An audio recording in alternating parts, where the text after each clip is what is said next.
जय श्री राम सभी भक्तों को जय माता की। फिर एक नई वीडियो के साथ आप सबके सामने हाजिर हो गए हैं। और आज की जो हमारी वीडियो है इसमें आप बताइए, सभी लोग कहते हैं कि हनुमान जी को ही पूजा जाए, तो हनुमान जी की इतनी मान्यता क्यों है? क्यों जो है हनुमान जी कलयुग में बहुत ज़्यादा पूजने वाले देवता हैं, और किस तरह से उनका जो है हम पूजन करें ताकि हमारे घर में भी उनकी कृपा रहे। तो अंत तक बने रहिए, तभी आपको सारी वीडियो समझ में आती है। अगर वीडियो अच्छी लगती है तो लाइक करें, शेयर करें, कमेंट करें, और अगर चैनल पे पहली बार ही देख रहे हैं तो चैनल को भी जरूर सब्सक्राइब करें। साथ में बेल आइकन है उसको प्रेस करें ताकि आने वाली हर एक वीडियो की नोटिफिकेशन सबसे पहले ही आपके फ़ोन में पहुंच जाए। चलिए शुरू करते हैं आज की वीडियो। जय श्री राम जी। जय श्री राम, जय श्री बालाजी महाराज। बाबा की सदैव कृपा आपके परिवार पर बनी रहे, और मेरी माई जगत जननी माँ भवानी अम्ब की कृपा आपके घर में अन्नपूर्णा रूप में वास करे। कलयुग में हनुमान जी की पूजा ही क्यों की जाती है? ऐसा क्या आपको प्राप्त हो जाता है कि हनुमान जी की पूजा करने से? और इन्हें प्रधान रूप का देवता क्यों कहा गया है? क्यों इन्हें भक्त शिरोमणि कहा गया? क्यों इन्हें वीर शिरोमणि कहा गया है? हनुमान जी जो देव हैं वो साक्षात कलयुग के प्रधान रूप के राजा हैं।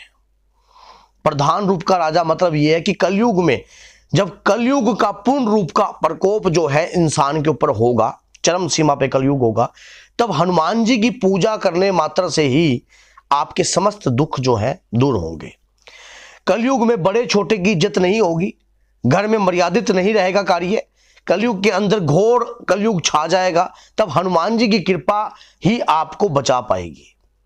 जिस घर के अंदर हनुमान जी की पूजा और पाठ चलता है वहां पर हनुमान जी का वास सदैव रहता है। तो आप ये भी बताइए कि हनुमान जी को ही क्यों, क्या किसने दिया ये वरदान कि कलयुग के वो जागृत देवता बन गए? जब ये त्रेता युग की बात है, जब भगवान श्री राम सरयू नदी में अपने शरीर का त्याग करने जा रहे थे, और शरीर के त्याग करने जा रहे थे, तब पीछे पीछे हनुमान जी महाराज भी जो है पीछे पीछे जाने लगे।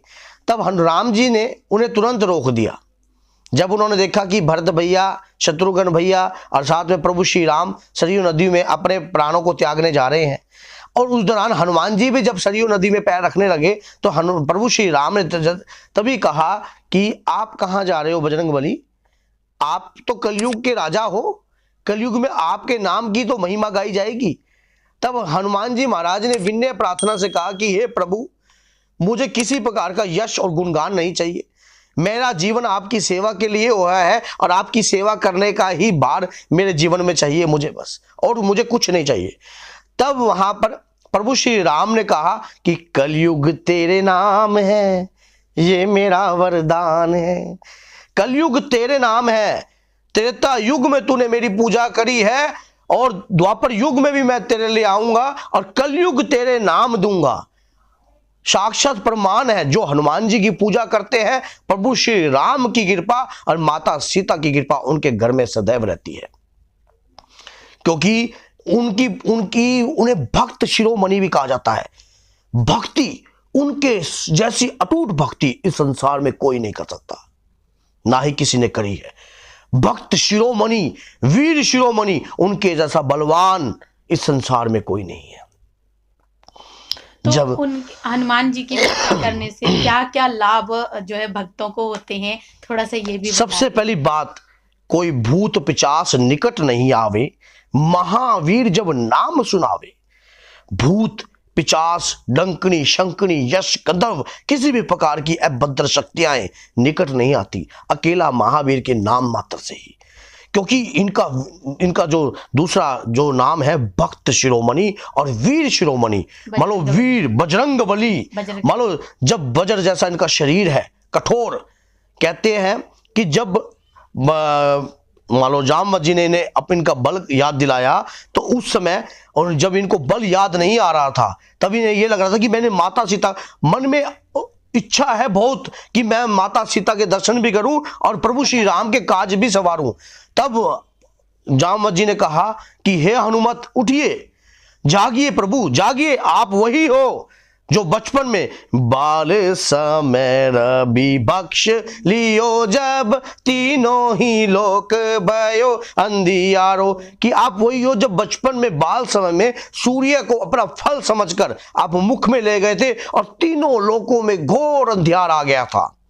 तब को नहीं जानत है जग में कभी संकट मोचन नाम तिहारो। तब कौन नहीं जानता कि आप ही तो संकट मोचन हो, आपने ही तो हर प्रकार के कार्य को संवारा है।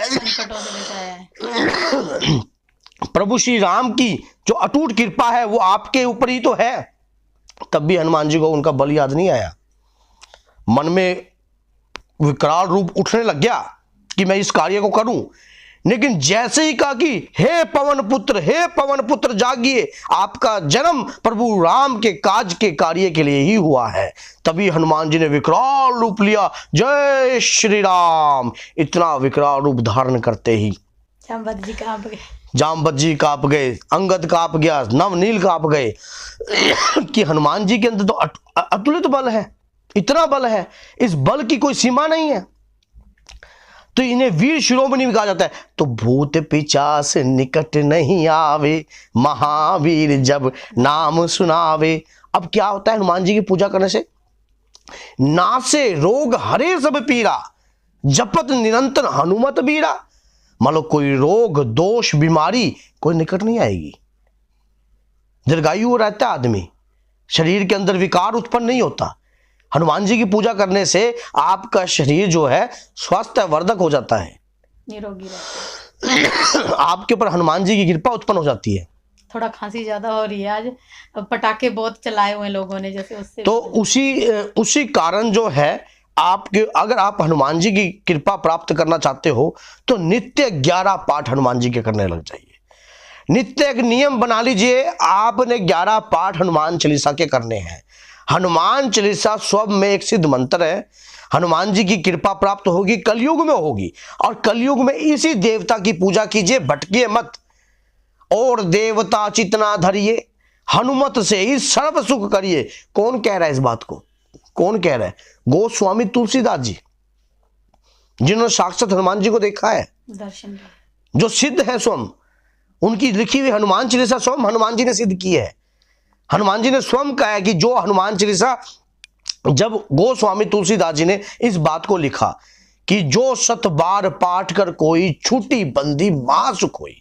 मान लो किसी के घर में भूत पिचास, कोई भी तंत्र मंत्र अघोर चंडी काली विद्याएं किसी भी प्रकार का षड्यंत्र किया हो तो वो सब उनसे मुक्त हो जाएगा मात्र हनुमान जी की। अब कई व्यक्ति सोचेंगे कि मान लो इसको हमने एक बार हनुमान चालीसा पढ़ ली, 2 बार पढ़ ली, तो क्या इससे काम हो जाएगा?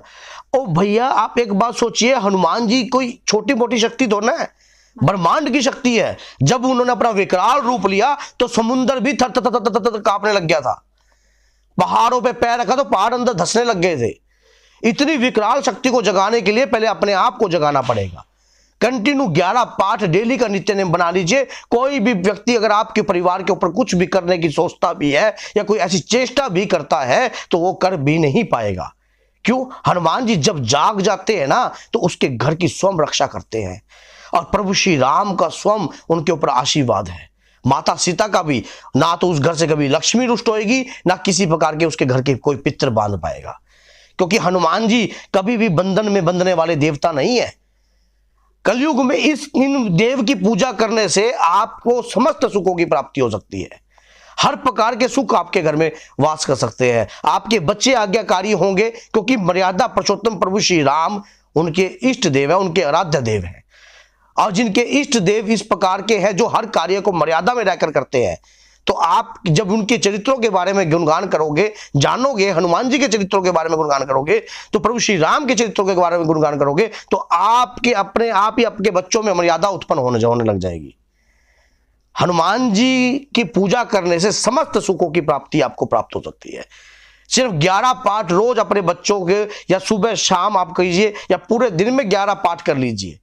इससे आपको इतनी अटूट कृपा मिलेगी, आप खुद देखना। और 41 दिन का संकल्प लेकर चलते हो तो 41 दिन के संकल्प में कीजिए। अगर 100 पाठ नहीं कर सकते, 11 पाठ कीजिए, बहुत कुछ प्राप्त होगा। तो बोलिए जय सीताराम, जय श्री बालाजी माँ।